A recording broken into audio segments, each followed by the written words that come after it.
هو بداية الفرج، حتى إذا استيأس الرسل وظنوا أنهم قد كذبوا جاءهم نصرنا فنجي من نشاء ولا يرد بأسنا عن القوم المجرمين.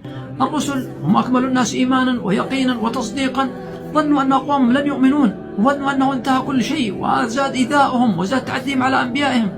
تلك اللحظة قال جاءهم نصرنا فنجي من نشاء، ينجي الله المؤمنين وينجي الرسل سبحانه وتعالى، ولا يرد بأسنا عن القوم المجرمين. لن يترك الله الظالم، لن يترك الله المتعدي، لن يترك الله المجرم سبحانه وتعالى.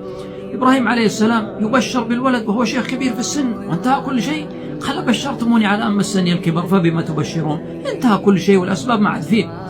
قالوا بشرناك بالحق فلا تكن من القانطين، وحتى لو ما في أسباب أو ما في شيء الله قادر سبحانه وتعالى.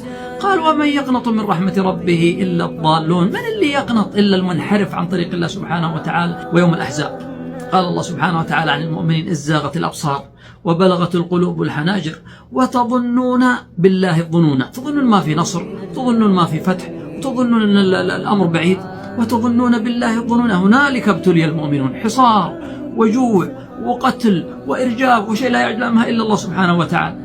طيب وش كان حالهم؟ فلما رأى المؤمنون الأحزاب، يوم رأوا الأحزاب من هم؟ الكفار واليهود والمنافقون، هؤلاء هم الثلاثة. فلما رأى المؤمنون الأحزاب قالوا هذا ما وعدنا الله ورسوله وصدق الله ورسوله وما زادهم إلا إيمانا وتسليما. زادهم إيمان، زادهم يقين، زادهم ثقة بموعود الله سبحانه وتعالى. طيب كانت النهاية يا أيها الذين آمنوا اذكروا نعمة الله عليكم بعد الحصار وبعد الجوع وبعد القتل وبعد الأهوال.